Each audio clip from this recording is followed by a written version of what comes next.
What I've learned from researching you, Sensei, is that the translation tea ceremony doesn't best describe what Channell represents. So would you like to talk about that? Yeah, interestingly enough, probably our school doesn't like to use the term tea ceremony.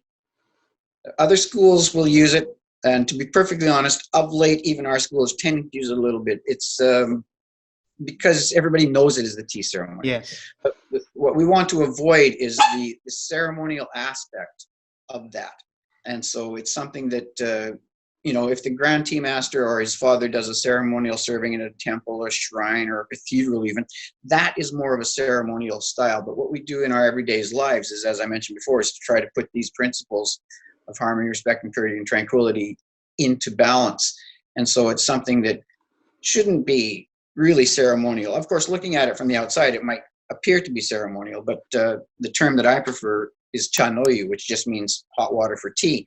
But if you take the actual term, in Japanese, the majority of people will call it sado. But in our tradition, we prefer to call it chado. Channell? And so, yeah, like judo, kendo, these are things that the terms go together.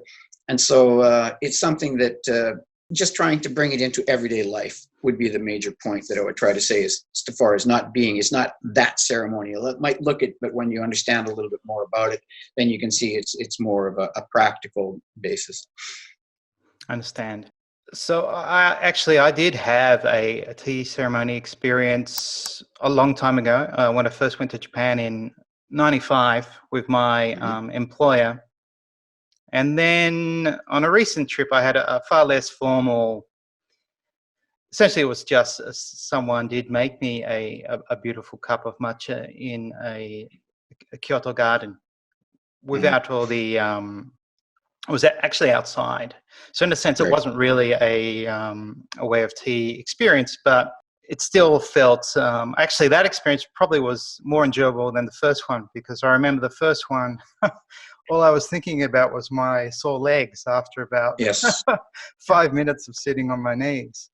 Yes. Yeah, so I do like the way you express that it can be a ceremony in the context of perhaps a funeral, or when you're welcoming important guests, or if there's an occasion. But also it is just drinking tea with someone being the host and someone being the guest. Exactly.